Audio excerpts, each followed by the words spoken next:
SFI സംസ്ഥാന president M. Sivaprasad കൂടി നമുക്ക് ചേരുകയാണ്. ശിവപ്രസാദ്, ഐഷി ഘോഷ് പങ്കെടുത്തത് തന്നെയാണ് BC-യുടെ പ്രശ്നം.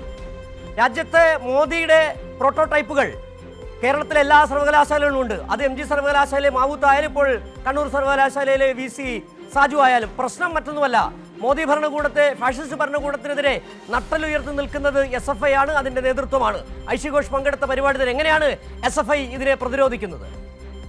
ഇനി സാക്ഷാൽ നരേന്ദ്രമോദിയും അല്ലെങ്കിൽ നരേന്ദ്രമോദിയെ തന്നെ നിയന്ത്രിക്കുന്ന RSSന്റെ സർസംഘചാലക് മോഹൻ ഭഗവതും രാജ്യത്തെ മുഴുവൻ RSSകാരും കച്ചകെട്ടി ഇറങ്ങിയാലും SFI തീരുമാനിച്ച പരിപാടി ഒരു മുടക്കവുമില്ലാതെ കണ്ണൂർ സർവകലാശാലയിൽ നിന്ന് നടക്കും. ആ നടക്കുന്ന പരിപാടിയിൽ രാജ്യത്തെ വിദ്യാർത്ഥി പ്രക്ഷോഭത്തിന്റെ സമര നേതൃത്വമായ SFI നേതാവ് സഖാവ് ഐഷി ഘോഷ് പങ്കെടുക്കുകയും ചെയ്യും. അത് ഇന്നലെ തന്നെ SFI സംസ്ഥാന സെക്രട്ടറി വ്യക്തമാക്കിയതാണ്. ഇതിൽ നമ്മൾ കാണേണ്ടത്, കേരളത്തിലെ സർവകലാശാലകളിൽ കഴിഞ്ഞ 5 വർഷമായി സംഘപരിവാരം നടത്തുന്ന ഏറ്റവും ഭീകരമായ ഇടപെടലുകൾക്കെതിരെ ഇടതുപക്ഷം പറഞ്ഞുകൊണ്ടിരുന്നതിന്റെ രാഷ്ട്രീയ യാഥാർത്ഥ്യം കുറെ കൂടി ബോധ്യമാവുന്ന നിലയിൽ ഇന്ന് പ്രകടമായിക്കൊണ്ടിരിക്കുകയാണ്. കാരണം നിങ്ങൾ മനസ്സിലാക്കേണ്ടത് എന്തോ ഇടതുപക്ഷത്തിന്റെ വ്യക്തിപരമായ താല്പര്യങ്ങൾ ഹനിക്കപ്പെടുന്നത് കൊണ്ട് ഇടതുപക്ഷം ഇങ്ങനെ നിരന്തരം സർവകലാശാലയിൽ ഗവർണർക്കെതിരെ, RSSന്റെ സിൻഡിക്കേറ്റ് മെമ്പർമാർക്കെതിരെ, സെനറ്റ് മെമ്പർമാർക്കെതിരെ, RSS നിയമിക്കുന്ന വൈസ് ചാൻസലർമാർക്കെതിരെ പ്രതികരിക്കുന്നുവെന്നാണ് ഇവിടുത്തെ കോൺഗ്രസ് ഉൾപ്പെടെയുള്ളവർ പ്രചരിപ്പിക്കാൻ ശ്രമിച്ചത്. ഇടതുപക്ഷത്തിന്റെ താല്പര്യം രാജ്യത്തിന്റെ വിശാലമായ മതനിരപേക്ഷ താല്പര്യമായിരുന്നുവെന്ന് എന്തുകൊണ്ടോ ആ വിശാലമായ മതനിരപേക്ഷ താല്പര്യം ഉയർത്തിപ്പിടിക്കേണ്ട കോൺഗ്രസിന് കാണാൻ കഴിയാതെ പോയി. അത് കേരളത്തിലെ അധികാര കസേരയ്ക്ക് പുറകെയുള്ള കോൺഗ്രസിന്റെ ഓട്ടമാണ് അതിന്റെ യഥാർത്ഥ കാരണം.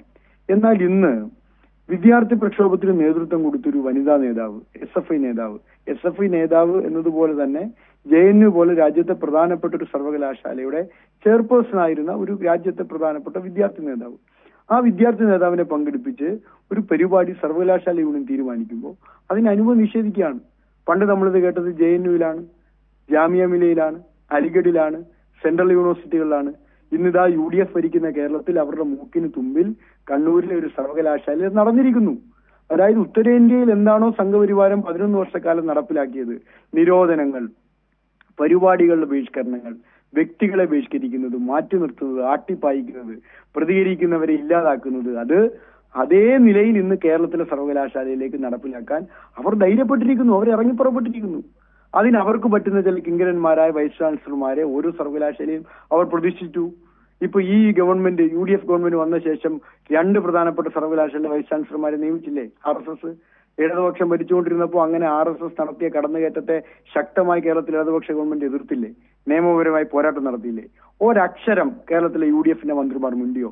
അത് മന്ത്രിമാരുടെ വ്യക്തിപരമായ കഴിവുകേടായി ഒരാളും വ്യാഖ്യാനിച്ചേക്കരുത്. അത് കേരളത്തിലെ UDFന്റെ നയമാണ്. അത് UDF ഗവൺമെന്റ് കേരളത്തിലെ RSSനോട് കഴിഞ്ഞ തെരഞ്ഞെടുപ്പ് സമയത്ത് നടത്തിയ ഒത്തുകളിയുടെയും ധാരണയുടെയും പിന്നാമ്പുറ കഥകളുടെ ബാക്കി പത്രമാണ് ഇന്ന് സർവകലാശാലയിൽ നടന്നുകൊണ്ടിരിക്കുന്ന ഈ RSS വൽക്കരണത്തിന്റെ തുടരെയുള്ള കഥകൾ. വൈസ് ചാൻസലർമാർ അവർക്ക് തോന്നുന്ന നിലയിൽ പോകുന്നു. ഇതിനോട് കൂട്ടിച്ചേർത്ത് വായിക്കേണ്ടതാണ് വൈസ് ചാൻസലർമാർ RSS പരിപാടിക്ക് പോകുന്നത്. എന്നിട്ട് ഇപ്പൊ പറയുന്ന ഒരു രസകരമായ കാര്യമുണ്ട്, അതും കൂടി പറഞ്ഞ് ഞാൻ അവസാനിപ്പിച്ചേക്കാം. ഇപ്പൊ പറയുന്നത് ഐഷി ഘോഷിന്റെ പരിപാടി ഉൾപ്പെടെ രാഷ്ട്രീയ പരിപാടികൾക്ക് യൂണിയൻ നേതൃത്വം കൊടുക്കുന്നത് എന്തിനാണെന്ന് ചോദിക്കുന്നത്. ആരാ ചോദിക്കുന്നത്? RSSന്റെ രാഷ്ട്രീയം തലയിൽ ചുമന്ന് നടക്കുന്ന ആളുകളാണ് ഇപ്പൊ ഈ പറഞ്ഞുകൊണ്ടിരിക്കുന്നത്. RSSന്റെ പരിപാടിക്ക് ഒരു ദിവസം പോലും മുടങ്ങാതെ എന്ന് RSS പരിപാടി ഉണ്ട് എന്ന് അങ്ങോട്ട് വിളിച്ചു ചോദിച്ച് പങ്കെടുക്കുന്ന വൈസ് ചാൻസലർമാർ പറയുന്നത് SFI പരിപാടിക്ക് രാഷ്ട്രീയമുണ്ടെന്നാണ്. RSS പരിപാടിയുടെ ചരിത്രമൊക്കെ ഇന്നലെ കഴിഞ്ഞ ദിവസം ഡോക്ടർ മോഹൻ കുന്നുമൽ വിശദീകരിക്കുന്നു കേട്ടു. ദേശഭക്തിയാൽ തുളുമ്പുന്ന RSSന്റെ ചരിത്രം വർണ്ണിക്കുന്ന കേരള സർവകലാശാല ചാൻസലറെ കണ്ടു. ഒരു ചരിത്രം വേണമെങ്കിൽ നമുക്ക് ഡോക്ടർ മോഹനും കുന്നുമൽ എന്ന അഭിനവ RSSകാരനെയും ഇപ്പോ RSSന്റെ ദേശഭക്തി തുളുമ്പുന്ന പുകാര പ്രകടനങ്ങൾ കണ്ട് ആകൃഷ്ടരായെന്ന് വേണമെങ്കിൽ നമുക്കൊന്ന് ഓർമ്മിപ്പിക്കാം. അത് മറ്റൊന്നുമല്ല, 1948 മഹാത്മാഗാന്ധിയെ കൊലപ്പെടുത്തിയതിനു ശേഷം നിരോധിക്കപ്പെടുന്ന RSSന്റെ നിരോധനം പിൻവലിക്കാൻ 1949 അന്നത്തെ സർസംഘചാലക് ഇന്ത്യൻ പ്രധാനമന്ത്രിക്കോ ആഭ്യന്തരമന്ത്രിക്കോ അയക്കുന്ന കത്തിൽ അന്ന് RSS ദയനീയമായി പറയുന്നൊരു വാചകമുണ്ട്: ഞങ്ങൾ RSS എന്ന സംഘടന ഒരു രാഷ്ട്രീയ പ്രവർത്തനത്തിലും ഇന്ത്യയിൽ ഏർപ്പെടില്ല എന്നാണ്.